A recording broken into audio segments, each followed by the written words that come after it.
Welcome to the Sports Card Professor. I am Darren, and today I want to do a follow-up to some videos I did a couple years ago. The first one being the junk wax era, and then the other one being looking at kind of the COVID era, trying to understand what was going on with the card industry as we know it today.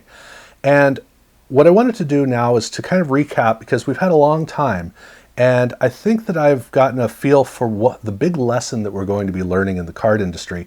I wanted to kind of throw that out there as something to kind of keep in mind and help people to really assess what they're doing in card collecting. Now, obviously, we all collect however we wish to collect. We do our own thing. We're all in the same sandbox together, but we're doing different things. I'm a collector, a pure collector. I don't care at all about card value. I don't sell cards. I haven't sold a card since the 90s. So to me, I have my area that I focus on, and for other people, they have whole different approaches, and that's perfectly fine. As long as we're not ugly toward each other, things are okay. But I do have a different perspective on what's going on, because since I'm not a part of the way that the industry is working right now, the nature of how new cards are handled and viewed, since I'm not a part of that, I have a different perspective that I wanted to put out there. And it comes from the fact that there are three distinct eras in card collecting prior to today, and they're all right on top of each other. There was the 80s era, there was the junk wax era, and then there was the 90s. And those three eras are all very distinct, but they were what formed the card industry as we know it today. Now we have a fourth era that is very distinct, very clear, and just like the other three eras, there's going to be some sort of a reckoning, some point where all of a sudden, whatever we're focused on, we're going to step back, the energy is going to be lost, and as we fall back into kind of a pause, then we're going to look back and realize what was going on and how it doesn't fit. So that's what I want to look at, but in order to get there, I want to give a really quick look at the three different eras of the 80s and the 90s. And it basically comes down to this. In the 1980s, it was about collecting everything. That's what card collectors did. They collected everything. And so in 1980, you could collect the baseball set, the basketball set, the hockey set, and you could collect the football set and the other football set. That was it. That was all the cards. So collectors could actually do that. By 1986, you had the football set and the other football set. You had the basketball set. You had the hockey set. But in baseball, you had 4 different brands, and every one of these brands had traded or supplemental sets, and they had various different kinds of packs you could buy, and specialty sets, and retail stores had sets, not to mention classic, Mother's Cookies. It was all over the place. There were cards everywhere. And it was a fun pursuit to find everything, and it was a frustrating pursuit. It cost a lot of money. It was difficult to find everything because you didn't have any place that really cataloged all the things you needed to look for. So there was stress about, am I missing something? It went from being a fun little thing to do to a full-time activity, and for a lot of collectors, they couldn't hold up. The thing that made card collecting fun was over. It was gone. And there was no recovery from that. So we saw a major falling away of a lot of collectors. But as that was happening, the junk wax era was beginning. And the junk wax era, that is not a term for it being a bad era. It was a wonderful era. It was a lot of fun. It's just that there was a very heavy consequence to the fun that we were having. So what happened in the late 80s was we were getting more card shops, we were getting more card shows, and we were getting a better glimpse into the past, cards from long before. So in 1989, you could look at a 1959 card and go, whoa, look at that, that's amazing, and it's worth a lot because it's old. That was our thinking.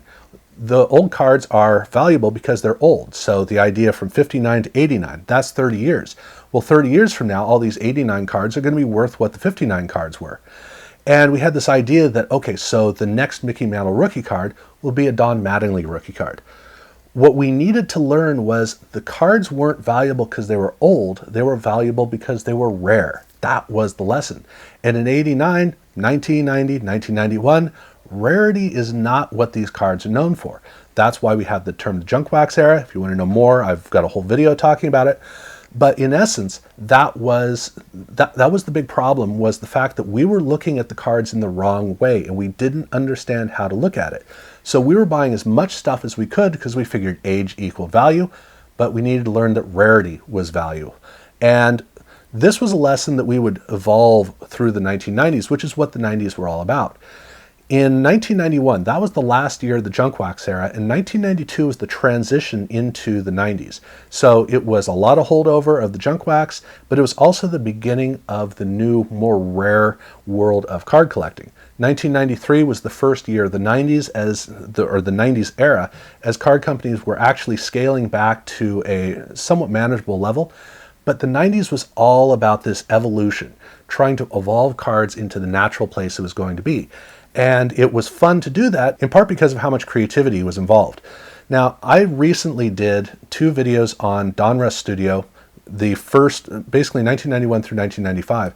And while going through that video, I was struck by how much change they were going through in that set. 91 and 92 was one way. By 93 and 94, the cards were totally different. 95 was totally different. 96 was totally different. That's what was going on in the 90s. It was constantly evolving because we needed to understand what card collecting was. We thought we knew what it was in the 80s, found out that wasn't the case. By the early 1990s, what we thought it was, that definitely wasn't the case.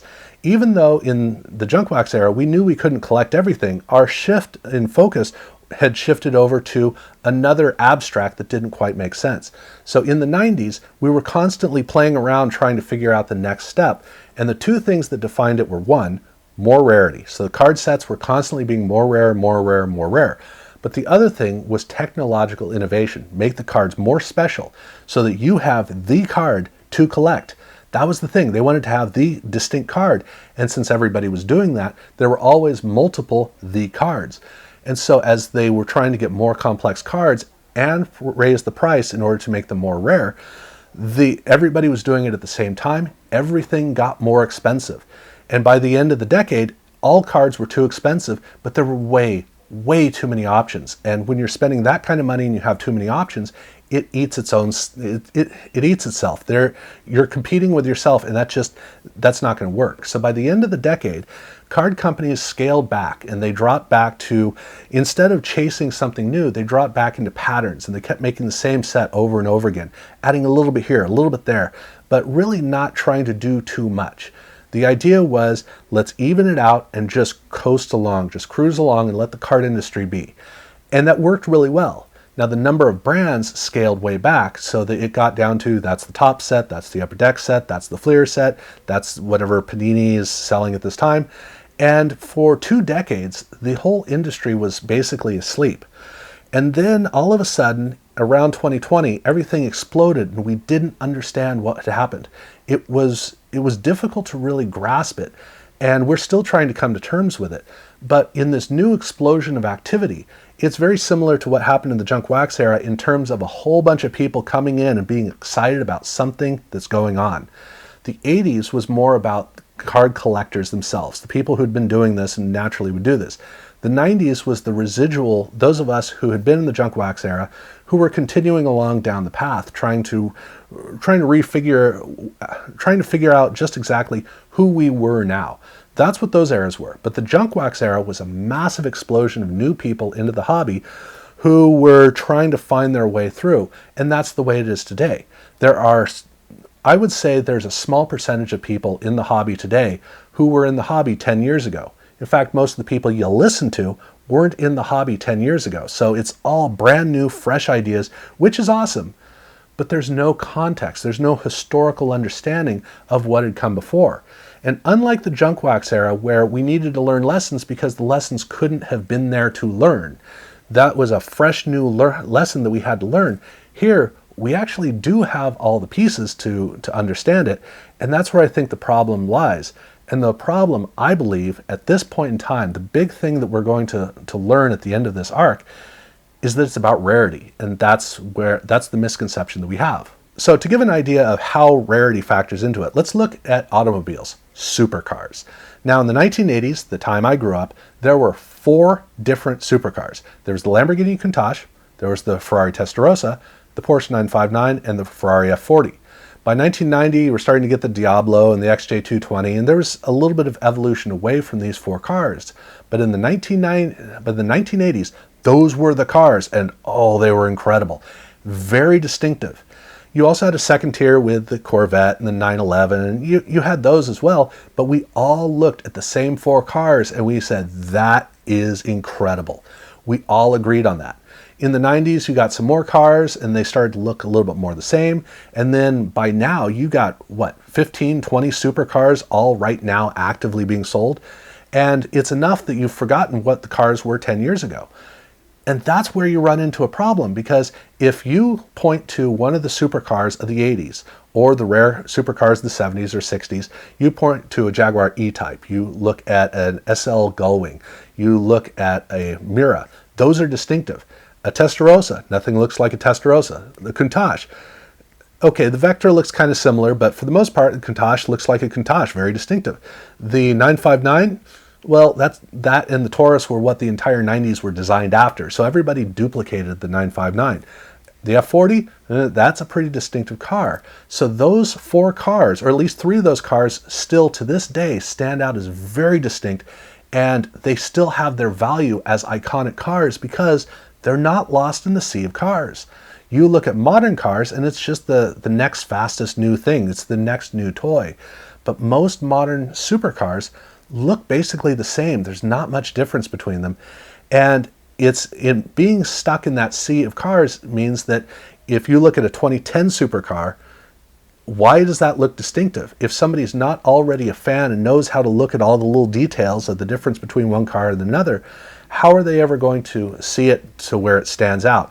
And that's where I'm looking at here with the world of sports cards, where in this case, we run into the exact same problem.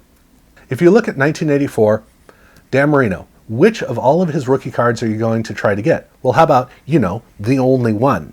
You jump ahead to 1990, Emmitt Smith, great. Okay, there are 5.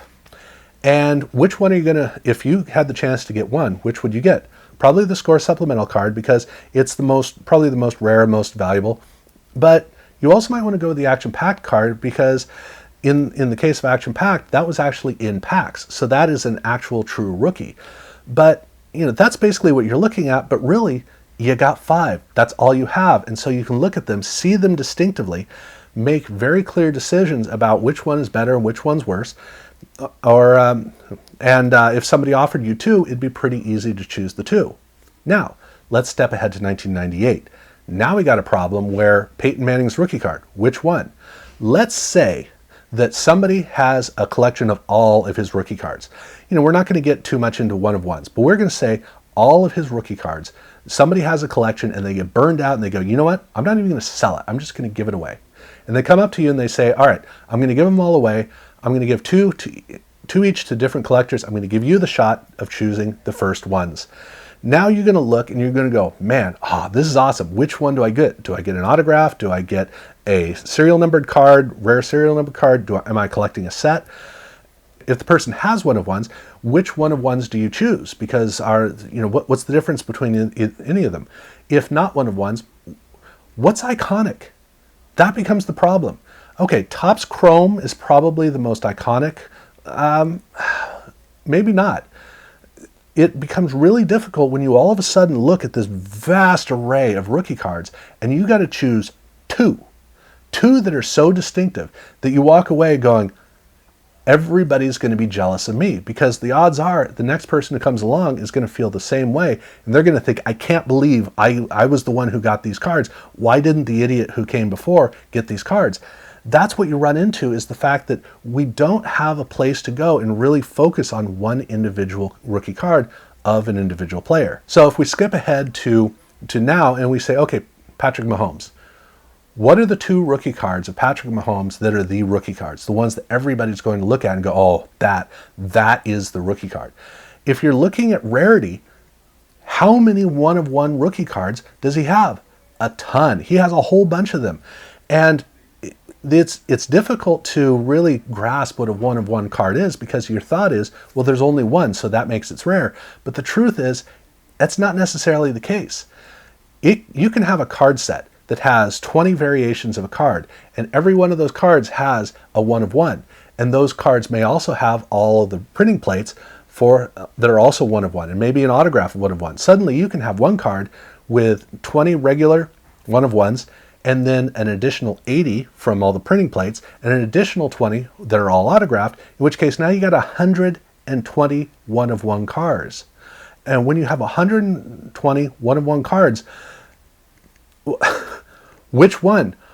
Now it's really 120 cards. That's what it is. And the math is difficult to consider because they're all one of one. They're all distinctive, right? But there are 120 distinctive cards that are all variations on the same thing, in which case it's possible that they may have a 1 of 5 card of that same card that's actually more rare because there are 6 1 of 1 cards, but only 5 1 of 5 cards.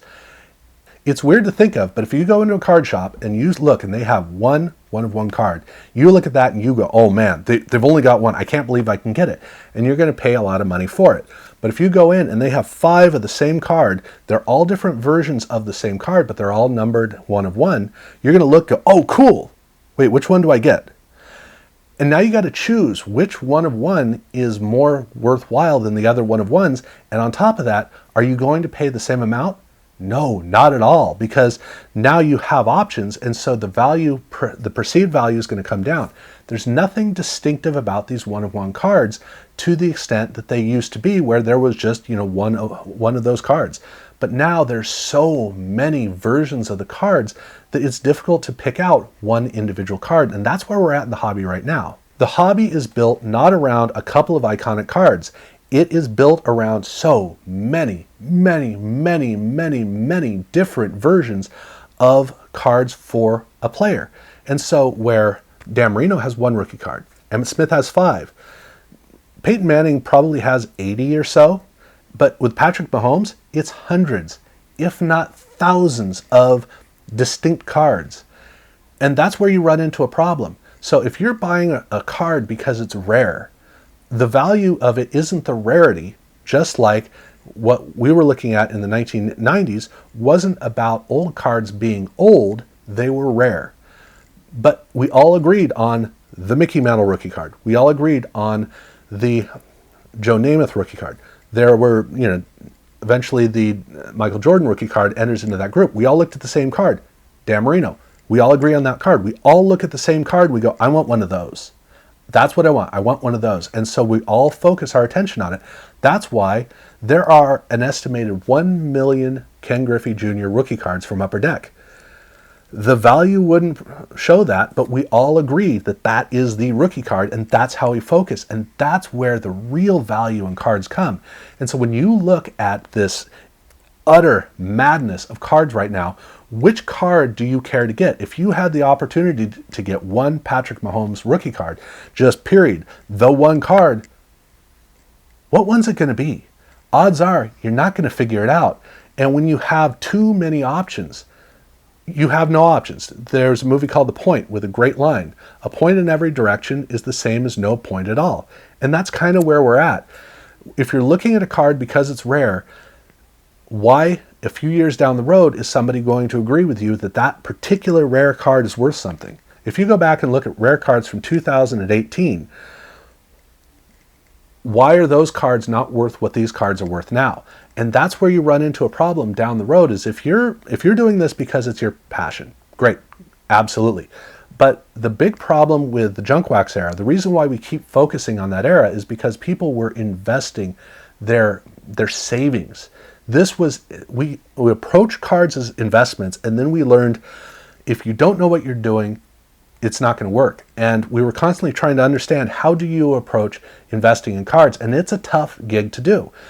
You got to really understand what you're talking about. And unfortunately, right now, people are pouring fortunes into cards that I think that they're assuming down the road, 5, 10, 20 years, those cards are going to be worth a fortune.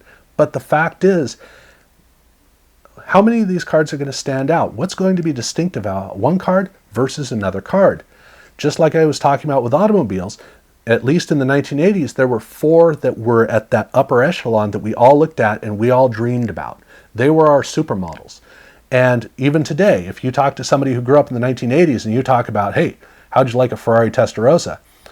Immediately in their head, they're going, oh, that car, yeah, that was cool. That's going to be the automatic reaction.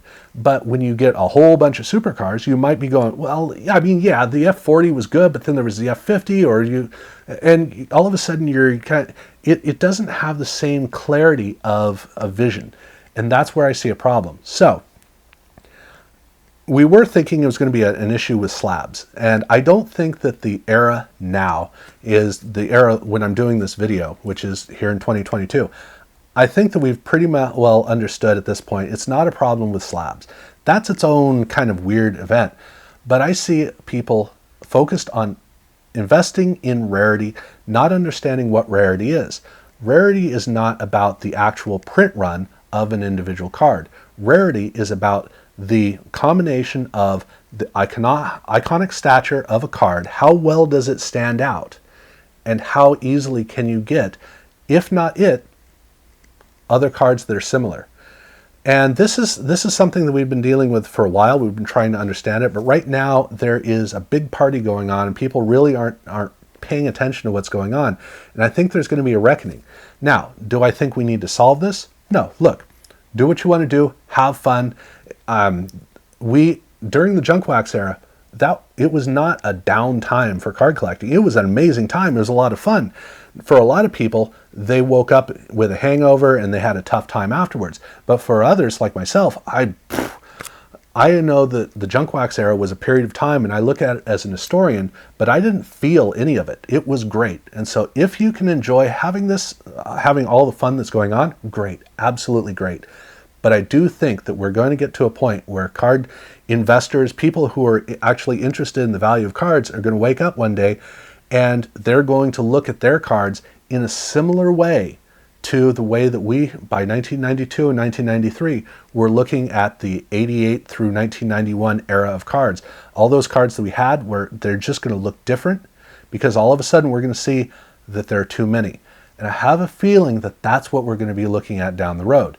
Now, I'm very curious about other perspectives on this. I'd like to hear some ideas that you have about this, what you think I'm pushing a little bit too far, or you think that I probably have it. Let me know in the comments below what your take is on this. And definitely, if you have your own channel, definitely take some time to consider this in a video, because I'd really like to see somebody sit down and go over this themselves and hear a whole exploration that they have. So definitely let me know what your thoughts are. Subscribe if you haven't done so already. Check out my other videos, because I love cards, and I think that really comes through in the videos. So if you haven't had a chance to check them out, definitely give them a shot. And yeah, other than that, yeah, thanks for watching.